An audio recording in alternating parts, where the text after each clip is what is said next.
Hello दोस्तों, मैं हूं देवराज पुरोहित और मैं आपका स्वागत करता हूं आपके अपने यूट्यूब चैनल मैक्स 99 में। तो दोस्तों, अब तक अपने क्या कर लिया, आप अपने पहले त्रिकोणमिति कंप्लीट की थी। त्रिकोणमिति के भी 3 पार्ट थे, अनुपात, सर्वसमीका और क्या थी, हाइट एंड डिस्टेंस, उनको पूरा किया था। बाद में आपने बात की समांतर श्रेणी की। किसकी बात की? समांतर श्रेणी की और एपी की यानी। इसके बाद अपने बात की थी किसकी? प्रायिकता की, प्रोबेबिलिटी की। प्रोबेबिलिटी। फिर अपने प्रोबेबिलिटी की बात की। अब बात करेंगे चैप्टर नंबर 17, केंद्रीय प्रवृत्ति के माप। तो सर इसमें क्या करने वाले हैं? इसमें अपने क्या क्या करेंगे? एक तो माध्य करेंगे। क्या करेंगे? माध्य। फिर करेंगे माध्यक और बाद में बात करेंगे किसकी? बहुलक की। माध्यक भी अपने अलग अलग टाइप से करेंगे और माध्यक भी अलग टाइप से करेंगे और बहुलक भी अलग टाइप से करेंगे। ठीक है, तो अपने अब बात करते हैं किसकी? माध्य की। एक नंबर बात किसकी करेंगे? माध्य की। तो चलिए आइए देखते हैं माध्य।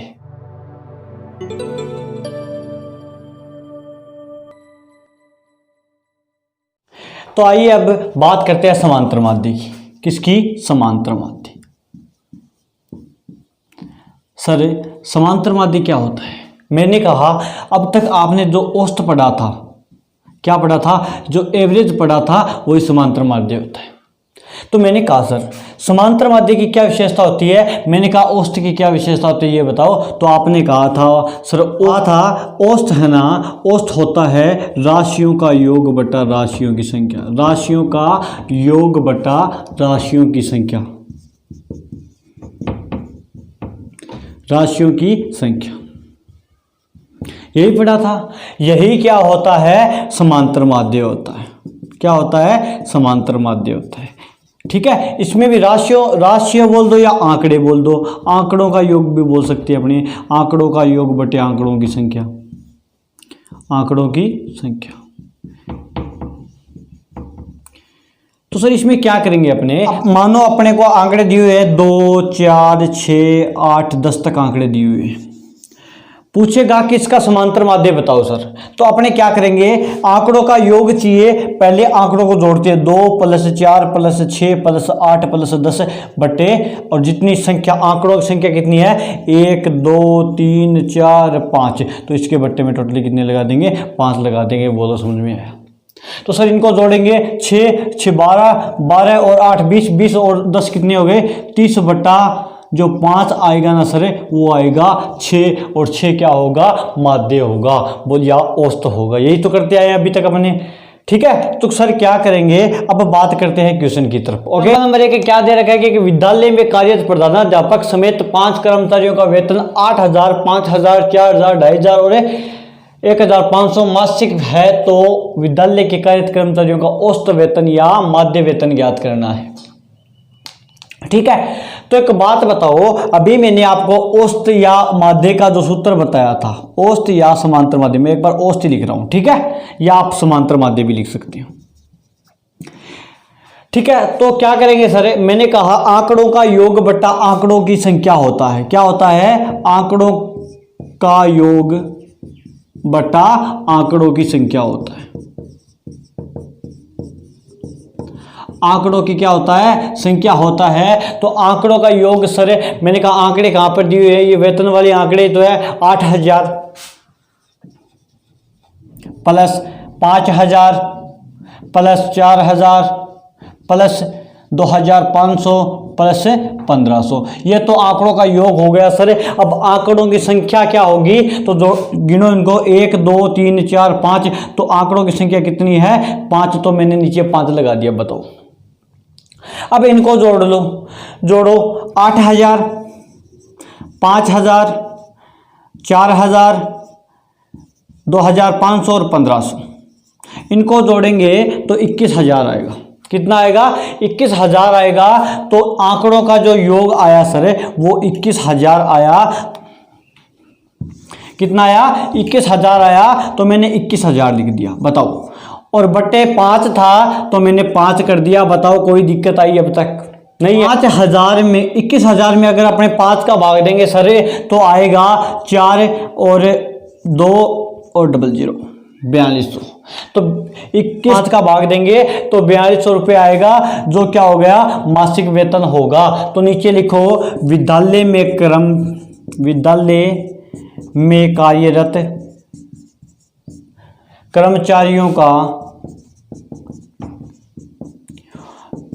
जो औसत वेतन है वो सर 4200 रुपये होगा। बोलो भाई, समझ में आया? चलो तो सर एग्जांपल नंबर 2 क्या दे रखा है कि प्रथम 10 विषम संख्याओं का समांतर माध्य क्या होगा। तो समांतर माध्य का सूत्र होता है सर क्या होता है, आंकड़ों का योग बटा आंकड़ों की संख्या। शाबाश। तो आंकड़ों का योग करने के लिए अपने पास आंकड़े होने चाहिए कि नहीं होने चाहिए? तो सर आंकड़े तो है ही नहीं, कहां से लेके आए? मैंने कहा कुछ तो दे रखा है। तो सर दे तो रखा है क्या, प्रथम 10 विषम संख्याओं।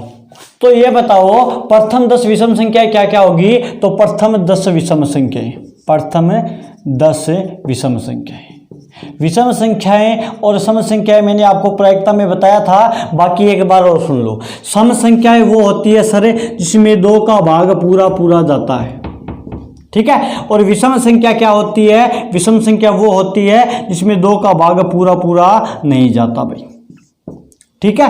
तो विषम संख्या की बात की है तो पहली विषम संख्या सर 1 है, 1 में 2 का भाग नहीं जाएगा। प्रथम की बात की है ना, प्रथम 10।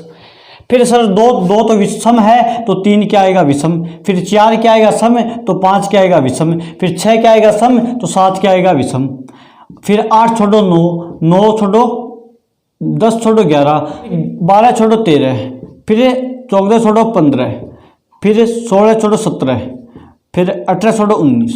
कितनी होगी? 1 2 3 4 5 6 7 8 9 10। प्रथम 10 विषम संख्या है वो ये होती है भाई, समझ में आया? अच्छा, अब पूछा क्या है, समांतर माध्य ज्ञात करना है। तो समांतर माध्य का फॉर्मूला क्या होता है सर? समांतर माध्य या औसत मैंने बताया था आंकड़ों का योग बटे, शाबाश, आंकड़ों का योग बटे आंकड़ों की संख्या, आंकड़ों की संख्या। बोलो समझ में आया? बता दूं? तो सर आंकड़ों का योग करना है, अपने ऊपर जो विषम संख्याएं हैं उनका योग करना है। तो करो 1 + 3 + 5 + 7 + 9 + 11 + 13 + 15 + 17 + 19 अपॉन। अब आंकड़ों की संख्या सर या तो आप गिन लो 1 2 3 4 5 6 7 8 9 10। तो यहाँ पे मैंने 10 लगा दिया, बताओ कोई दिक्कत? इनका योग करते हैं 3 और 1 4, 4 और 5 9, 9 और 7 9 7 16, 16 और 9 25, 25 11 36, 36 13 49, 49 15 49 15 64, 64 17 64 17 हो गए सर, 64 17 हो गए कितने? 81, और 81 और 19 कितने हो गए? 100। यानी आंकड़ों का जो योग है वो कितना आया सर? 100 आया बटे 10। तो इसको अगर अपने काटेंगे तो आएगा सर 10। तो नीचे लिखो जो समांतर माध्य आया है सर, इसको अपने x बोल रहा हूं मैं, तो जो आएगा सर वो कितना आएगा? 10 आएगा। बोलो समझ में आया? 2 नंबर एग्जांपल। तो सर एग्जांपल नंबर 3 क्या दे रखा है कि 8 क्रमागत विषम संख्याओं का औसत है वो 16 दे रखा है। तो पूछा है कि वो संख्याएं क्या होगी। तो मैंने एक बात बताया आपको, मैंने बताया था औसत का जो फॉर्मूला होता है या माध्य का जो फॉर्मूला होता है वो होता है आंकड़ों का योग बटा आंकड़ों की संख्या, आंकड़ों का योग बटा आंकड़ों की संख्या, यही बताया था ना? ओके जी। तो सर बात करते हैं 8 क्रमागत संख्याएं हैं, विषम संख्याएं हैं। मैंने कहा एक अगर पहली विषम संख्या है तो फिर दूसरी नहीं आएगी, 3 नंबर की आएगी, वो आएगी विषम संख्या, यही तो आएगी। फिर सर 5 आएगी, फिर 7 आएगी, ऐसे ही तो होता है विषम संख्या का नंबर। तो मैं अगर इसको x मानूं कि ये x है तो ये 1 + 2 ही तो है। अगर मैं इसको x मानूं तो ये x + 2 हो जाएगी क्या? और ये कितनी हो जाएगी? x + 4 हो जाएगी। क्यों? क्योंकि 1 + 4 ही तो 5 होता है। 1 + 4 हो गया, 1 + 6 कितना होता है? 7 होता है। तो मैं ऐसे संख्या बना दूं क्या? अगर पहली संख्या x है तो दूसरी x + 2 और तीसरी x + 4 और चौथी क्या होगी? x प्लस 6, फिर x प्लस 8, और कितनी पूछी है? 8 पूछी है। तो 1 2 3 4 5 हो गई। फिर आ गया x प्लस 10, फिर आएगी x प्लस 12, कितनी होगी? 1 2 3 4 5 6 7 हो गई। एक और बना दो x प्लस 14। बोलो भाई ये ऐसे होगी कि नहीं होगी अगर मैं मानता हूं इसको x? तो ओके, समझ में आया? तो आंकड़ों का योग की बात करें सर, तो आंकड़ों का जो योग आएगा या आंकड़ों की जो संख्या है औसत अपने को दे रखा है, कितना? 16 दे रखा है। तो मैं इधर 16 कर रहा हूं, बराबर का बराबर। आंकड़ों का योग करना है तो ये रहे अपने आंकड़े बनाए थे अपने, तो यहां पे लिख दूं x plus 2 plus x plus 4 plus x plus 6 plus x plus 8 plus x plus 10 plus x plus 12 plus x plus 14 चौथे। बोलो भाई समझ में आया? बटे आंकड़ों की संख्या की बात, अगर आंकड़ों की संख्या की बात करते हैं तो 1 2 3 4 5 6 7 8 हो गए, तो बट्टे में क्या लगा दूं? 8 लगा दो। बोलो इतनी बात समझ में आई क्या? तो अपने मानेंगे ऊपर, ये चीज आपको ऊपर लिखनी है कि माना आंकड़े कितने हैं? x है, x प्लस 2 है, x प्लस 4, x प्लस 6, ये मानना है। ठीक है, ओके जी। अब क्या करते हैं सर? पक्षांतरण नियम से आपको पता है, पक्षांतरण नियम क्या कहता है कि अगर बराबर का चिन्ह बीच में है, क्या बराबर का चिन्ह बीच में है, अगर कोई संख्या ऐसे बट्टे में है या फिर ऐसे बट्टे में, जैसे x प्लस वाई है, इधर z है, अगर ये संख्या y इसके बट्टे में है तो जो इधर आके बराबर से इधर आकर ये किस में आ जाएगी? गुणा में आ जाएगी। और जो संख्या गुणा में है, जैसे इसके गुणा में क्या है? p है, तो ये गुणा में है तो इधर आके भाग में लग जाएगी। समझ में आया? तो सर अपने क्या करूं? पक्षांतरण नियम से मैं यहाँ पे पक्षांतरण नियम लगाता हूं तो आएगा 16, ये भाग में 8 है तो इधर गुणा में 8 आ जाएगा, और जो संख्या है वैसी की वैसे लिख दो, या फिर जोड़ लूं 1x 2x 3x 4x 5x 6x 7x और 8x। तो टोटल x कितने हो गए सर? मैंने कहा 8x हो गए, आपने 8x लिख दिया। प्लस का चिन्ह है, प्लस का चिन्ह लगा दिया। अब संख्या जोड़ो, 2 4 6 6 6 12, 12 और 8 है, 12 और 8 20 हो गए सर, 20 और 10 है, 20 और 10 हो गए 30 सर, 30 और 12 मैंने कहा 42, 42, 42 और 14 कितने हो गए?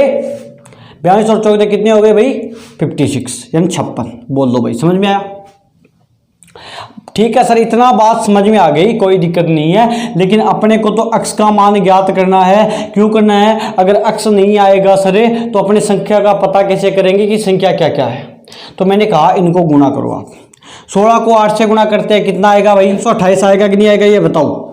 ठीक है, इधर जो बच गया उसका वैसा का वैसा 8x प्लस 56। बताओ भाई कोई दिक्कत? ये 56 नहीं चाहिए सर, अपने को तो x का मान निकालना है। तो क्या करेंगे ये बताओ? ये 56 नहीं चाहिए अपने को, इधर ले आओ। तो सर ये जो आएगा 128 माइनस 56 हो जाएगा, क्योंकि प्लस का था सर, इधर आके माइनस का, बराबर 8x। बोलो कोई दिक्कत? अगर इसमें से अपने घटा देंगे, 128 में से 56 घटाएंगे तो कितने बच गए? 2, और इधर 7 7 72 बच गए। इधर बच गया सर 8x आ गया। अपने को तो x का मान चाहिए, जो गुणा में है वो क्या? इधर आके भाग में, तो 72 बट्टे ये गुणा में तो 8 बराबर x आ गया। तो सर x का जो मान आएगा कितना आएगा? 72 9 आएगा। तो x का जो मान आएगा, यानी 72 में अपने 8 का भाग लगाएंगे तो सर 9 आएगा। तो x का मान कितना आ गया? 9 आ गया। तो संख्याएं क्या होगी ये बताओ मेरे को? तो सर संख्याएं जो होगी ना, जो संख्याएं होगी, पहली तो x है यानी 9 है सर, समझ में आया? दूसरी संख्या क्या थी? x प्लस 2 थी। ये देखो दूसरी संख्या x प्लस 2 थी, तो 9 प्लस 2 यानी 11 हो जाएगी सर। तीसरी संख्या फिर 2 जुड़ेगा, यानी कितना सर है? 9 11, ऐसे आप जोड़ते रहना इनमें लिख लिख के। 9 11 13 15 17 19 21 और 23, ये संख्याएं हैं। उनका जो औसत आएगा सर वो कितना आएगा? 16 आएगा। तो संख्याएं क्या होगी? 9 11 13 15 17 19 21 और 23 होगी। बोलो भाई, एग्जाम्पल कंप्लीट हो गए हैं। अब बात करते हैं प्रश्नोत्तर की तरफ।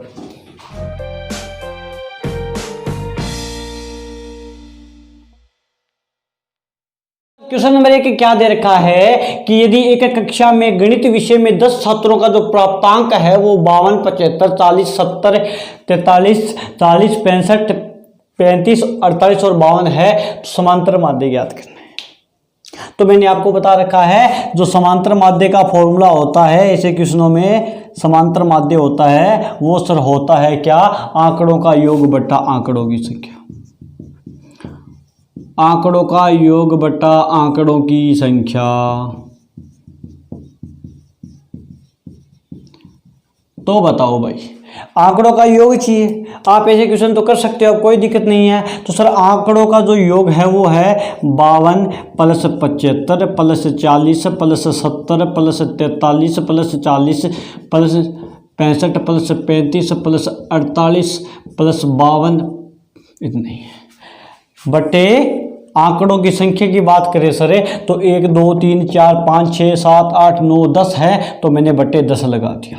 अगर इनको जोड़ेंगे अपने तो इनका योग आएगा 520 और बटे क्या है 10 है, तो समांतर माध्य क्या आएगा, तो समांतर माध्य क्या आएगा सर, मैंने कहा 0 से 0 कट गया, बच गया क्या 52, तो क्या आया सर समांतर माध्य 52 यानी 52 आया। बोलो समझ में आया। उस नंबर क्वेश्चन क्या दे रखा है कि एक विद्यालय में सहायक कर्मचारियों का वेतन है वो 1720 रुपये है और 1750 रुपये है, 1760 रुपये है और 1780 रुपये है। तो समांतर माध्य ज्ञात करना है वेतन का।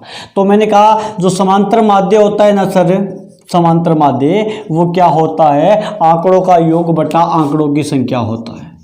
क्या होता है, आंकड़ों का योग बटा आंकड़ों की संख्या होता है, यही होता है ना।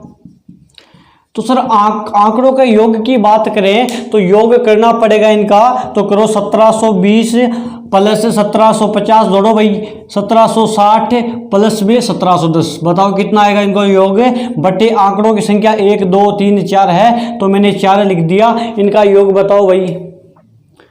ओके जी, कितना आएगा 6940 बटा 4। अगर इसमें अगर आप 4 का भाग देंगे तो भाग दे के बताओ कितना आएगा, इसमें अगर अपने भाग देंगे तो वो आएगा सर कितना 1735, यानी जो समांतर माध्य आएगा वो कितना आएगा 1735 आएगा। बोलो भाई समझ में आया। क्वेश्चन नंबर 3 है वो क्या दे रखा है कि 3 4 8 5 x 3 2 1 अंकों का समांतर माध्य है वो दे रखा है, कितना है 4 है। तो पूछा क्या है x का मान क्या होगा, तो मैंने आपको बताया था समांतर माध्य दे रखा है तो समांतर माध्य का फॉर्मूला लगाओ। तो सर समांतर माध्य क्या होता है, आंकड़ों का योग बटा आंकड़ों की संख्या, आंकड़ों का योग बटा आंकड़ों की संख्या होता है कि नहीं होता, ये बताओ। 6 नंबर का चैप्टर है भाई, ये बहुत इजी चैप्टर है, 6 नंबर आप छोड़ना मत। ये समांतर माध्य है सर, तो समांतर माध्य अपने को दे रखा है कितना 4, तो मैंने इधर 4 लिख दिया समांतर माध्य किसके बराबर का बराबर। सर आंकड़ों का योग है, पहले आंकड़ों का योग करें 3 plus 4 plus 8 plus 5 plus x plus 3 plus 2 plus 1 बटा संख्या कितनी है 1 2 3 4 5 6 7 8 है सर, तो बट्टे में 8 लगाऊंगा क्योंकि आंकड़ों की संख्या है। तो पूछिए वही काम करना है, बट्टे में है कोई चीज़ तो इधर आके किस में हो जाएगी, गुणा में हो जाएगी, यानी 4 × 8 बराबर आ गया। इनको जोड़ लो 3 4 8 5, इनको जोड़ोगे तो आएगा x को छोड़कर अगर आप जोड़ोगे तो 26 आएगा और प्लस x, क्यों, क्योंकि अपने सीधा नहीं लिख सकते इसको। इनको गुणा करेंगे 8 को 4 से गुणा करेंगे तो सर 32 आएगा, 32 बराबर आ गया 26 प्लस x। अपने को तो x का मान चाहिए तो ये नहीं चाहिए, ये प्लस का इधर आके माइनस का, यानी 32 माइनस 26 सर क्या हो जाएगा x हो जाएगा। 32 में से 26 घटाएंगे तो 6 बचेगा, बराबर क्या आएगा x आएगा। तो सर x का जो मान है ना वो कितना आया 6 आया। बोलो समझ में आएगा। आज का लास्ट क्वेश्चन क्या दे रखा है 4 नंबर सर, क्रिकेट के एक खिलाड़ी ने 10 पारियों में क्रमशः 60 62 56 64 0 57 33 27 9 और 71 रन बनाए, तो इन पारियों के औसत रनों की संख्या ज्ञात करनी है। एक खिलाड़ी है जिसका नाम है विराट कोहली। क्या है विराट कोहली, इसने 10 पारी खेली है।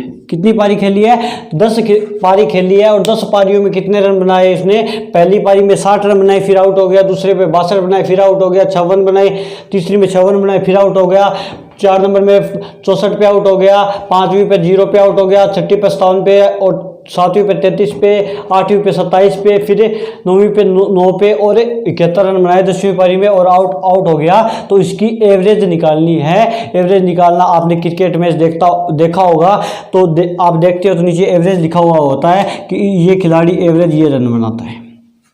तो औसत रनों की संख्या पूछी है सर, तो औसत रनों की संख्या पे कैसे ज्ञात करते हैं? औसत या माध्य एक ही बात होता है। तो सर औसत का जो फॉर्मूला होता है या समांतर माध्य का औसत रन बोल दूं मैं तो आंकड़ों का योग बटा आंकड़ों की संख्या होता है। आंकड़ों का योग बटा आंकड़ों की क्या होता है? संख्या होता है। बोल दो भाई। तो आंकड़ों का योग सर क्या दे रखा है? योग कर दूं क्या? कितने? 60 plus 62 plus 56 plus 64 plus 0 plus 57 plus 33 plus 27 plus 9 plus 71 बटा आंकड़ों की संख्या। 10 पारी है तो 10 आएगा। इनको योग करेंगे सर, इनका योग करेंगे, सबको जोड़ेंगे तो आएगा 439 बटा 10 आ गया। बोलो समझ में आया क्या? अब औसत ज्ञात करना है तो बट्टे में 10 है, इसको हटाओ सर। 10 को बहुत इजीली हटा सकते हैं अपने। एक बिंदी है ना, एक के बाद में पॉइंट लगा दो तो ये आएगा 43.9 रन। कितने औसत रन कितना आया? 43.9 रन आया सर। बोलो समझ में आया क्या? अगले लेक्चर में अपने क्या करेंगे, बाकी जो क्वेश्चन है उनको कंप्लीट करेंगे, फिर बात करेंगे सिग्मा एक्स बार की।